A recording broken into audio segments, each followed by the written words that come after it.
Assalamualaikum warahmatullahi wabarakatuh. Apa kabar teman-teman semuanya? Semoga teman-teman dalam keadaan sehat walafiat. Nah, perkenalkan nama saya Siska Amelia, NIM 1914010044.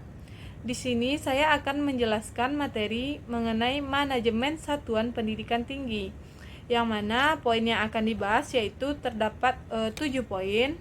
Yang pertama, pengertian manajemen satuan pendidikan tinggi. Yang kedua, manajemen pembelajaran. Yang ketiga, manajemen personil.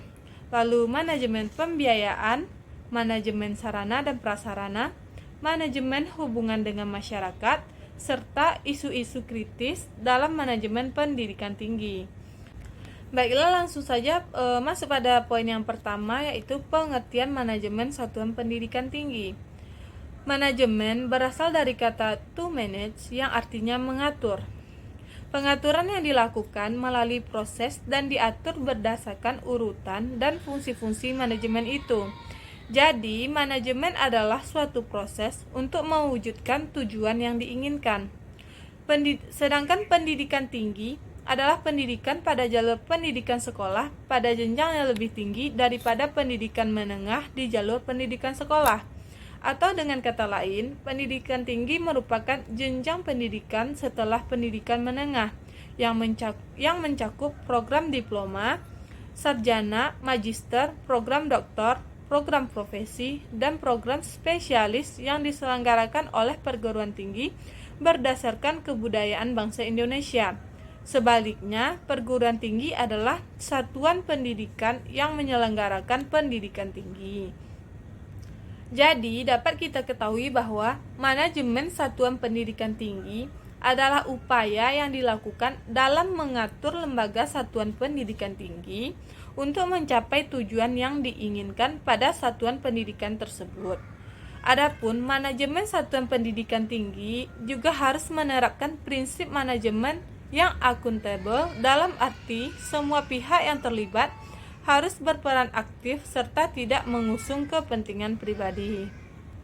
Nah, berikutnya adalah manajemen pembelajaran, yang mana manajemen pembelajaran adalah segala usaha pengaturan proses belajar mengajar dalam rangka tercapainya proses belajar mengajar yang efektif dan efisien. Tujuan pembelajaran beragam, mulai dari pengetahuan faktual berdasarkan disiplin, sampai pada kemampuan berpikir kritis, serta mulai dari moral dan etika, sampai pada kewajiban warga negara. Tujuan perguruan tinggi yang sejalan dengan konteks tujuan daerah, negara, atau lembaga harus dipahami terlebih dahulu, sehingga bisa menjadi alat evaluasi keefektifan pengajaran di perguruan tinggi. Yang mana dalam manajemen pembelajaran terdapat beberapa tahapan, yaitu yang pertama, perencanaan. Perencanaan adalah salah satu fungsi awal dari aktivitas manajemen dalam mencapai tujuan secara efektif dan efisien. Perencanaan adalah pandangan masa depan dan menciptakan kerangka kerja untuk mengarahkan tindakan seseorang di masa depan.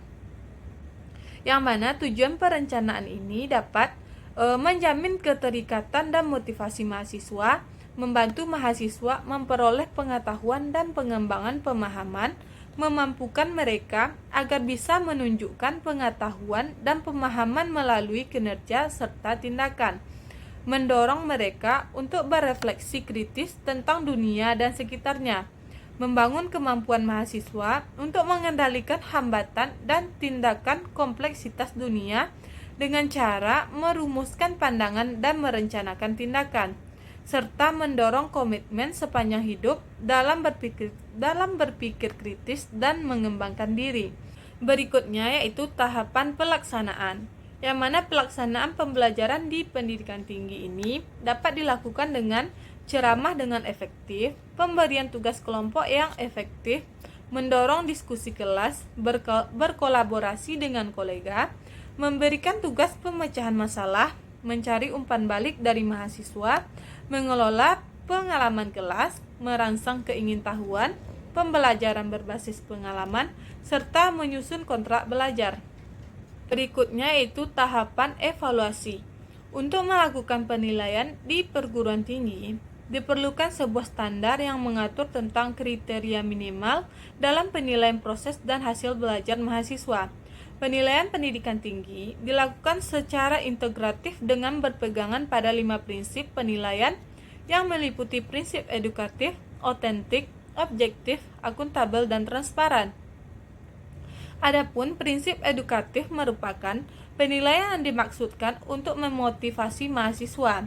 Ada 2 tujuan dari penilaian ini yang meliputi memperbaiki perencanaan dan cara belajar dan memenuhi capaian pembelajaran lulusan.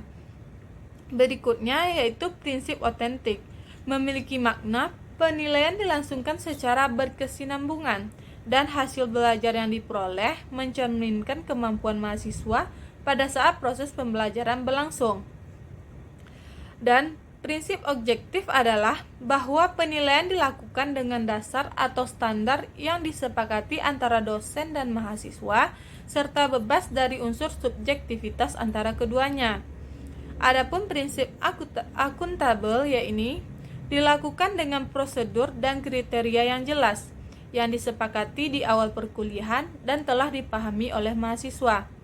Serta prinsip transparan yaitu bahwa prosedur dan hasil penilaian dapat diakses oleh semua pemangku kepentingan, baik mahasiswa, dosen, orang tua, perguruan tinggi maupun pemerintah. Nah, dari penjelasan tersebut, maka dapat disimpulkan bahwa manajemen pembelajaran merupakan usaha untuk mengelola pembelajaran yang meliputi perencanaan, pelaksanaan, dan evaluasi pembelajaran, serta pengawasan guna mencapai tujuan-tujuan pembelajaran secara efektif dan efisien. Baiklah, berikutnya kita masuk pada poin ketiga yaitu manajemen personil. Yang pertama, pengertian. Personalia atau personil sering diartikan sebagai pegawai atau karyawan di mana dalam lingkungan perguruan tinggi bisa berupa dosen dan karyawan itu sendiri.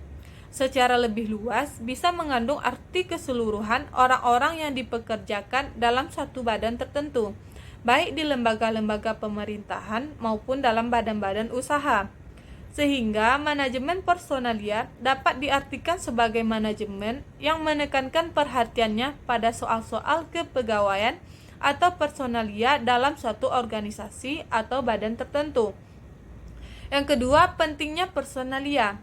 Nah, adanya personalia di dalam sebuah organisasi bertujuan untuk membantu orang dan organisasi untuk mencapai tujuannya. Lalu, perencanaan personalia.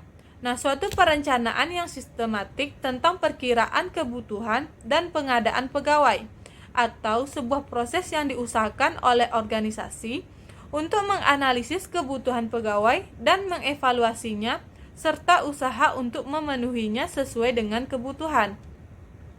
Lalu pengembangan personalia. Nah, dalam rangka pengembangan menghadapi tantangan masa depan dan memenuhi tuntutan tugas setiap elemen dalam organisasi, maka pengembangan sumber daya manusia merupakan keharusan mutlak. Nah, pengembangan tersebut dilakukan baik untuk pegawai baru maupun yang sudah lama. Adapun penilaian personalia yaitu sebuah penilaian sistematis dari seorang pegawai oleh atasannya atau beberapa orang ahli lainnya yang paham akan pelaksanaan pekerjaan pegawai atau jabatan itu. Berikutnya kita masuk pada manajemen pembiayaan. Nah, komponen keuangan dan pembiayaan pada suatu lembaga merupakan komponen produksi yang menentukan terlaksananya kegiatan lembaga bersama komponen-komponen yang lain. Dengan kata lain, setiap kegiatan yang dilakukan memerlukan biaya, baik itu disadari maupun yang tidak disadari. Komponen keuangan dan pembiayaan ini perlu dikelola sebaik-baiknya agar dana-dana yang ada dapat dimanfaatkan secara optimal untuk menunjang tercapainya tujuan pendidikan. Nah, pengaturan biaya pendidikan di perguruan tinggi, salah satunya adalah perguruan tinggi berkaitan dengan insentif dan tingkah laku kelembagaan PT untuk menghasilkan banyaknya kegiatan dari tahun ke tahun. Nah, setiap perguruan tinggi atau PT perlu penyusun rencana anggaran perbelanjaan biaya perguruan tinggi atau disingkat dengan RAPBPT. Nah, dalam penyusunan rencana anggaran perbelanjaan, maka harus diketahui lebih dahulu budget yang tersedia. Yang mana budget atau rencana adalah rencana operasional keuangan mencakup estimasi tentang pengeluaran untuk suatu periode atau kurun waktu. Nah, rencana sistematis untuk efisiensi pemanfaatan tenaga, industri, sumber, dan rencana keuangan yang diprioritaskan pada pola pengawasan operasional pada masa datang suatu lembaga. Nah, berdasarkan hal tersebut, maka dapat kita ketahui bahwa keuangan dan pembiayaan merupakan salah satu sumber daya yang secara langsung menunjang efektivitas dan efisiensi pengelolaan pendidikan. Nah, hal tersebut menuntut kemampuan untuk merencanakan, melaksanakan, dan mengevaluasi serta mempertanggungjawabkan pengelolaan dana secara transparan kepada masyarakat dan pemerintah. Nah, dalam penyelenggaraan pendidikan, keuangan dan pembiayaan merupakan potensi yang sangat menentukan dan merupakan bagian yang tak terpisahkan dalam kajian manajemen pendidikan.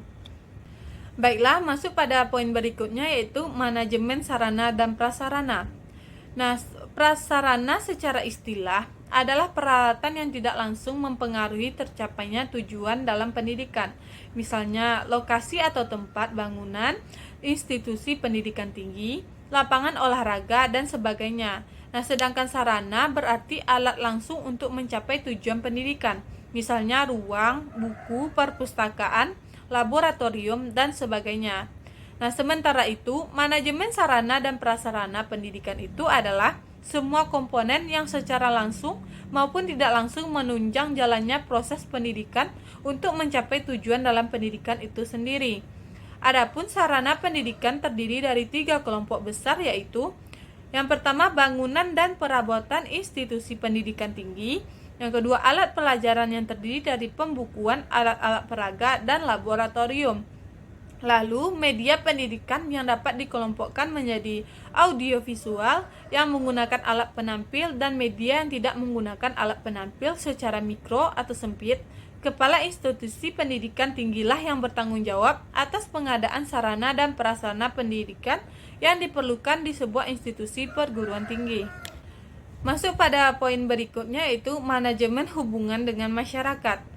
Nah, perguruan tinggi yang unggul adalah perguruan tinggi yang mampu mengelola hubungan dengan stakeholder atau publiknya yang meliputi mahasiswa, dosen, staf, administrasi, alumni, masyarakat, pemerintah, media pers, orang tua mahasiswa, dan lain-lain.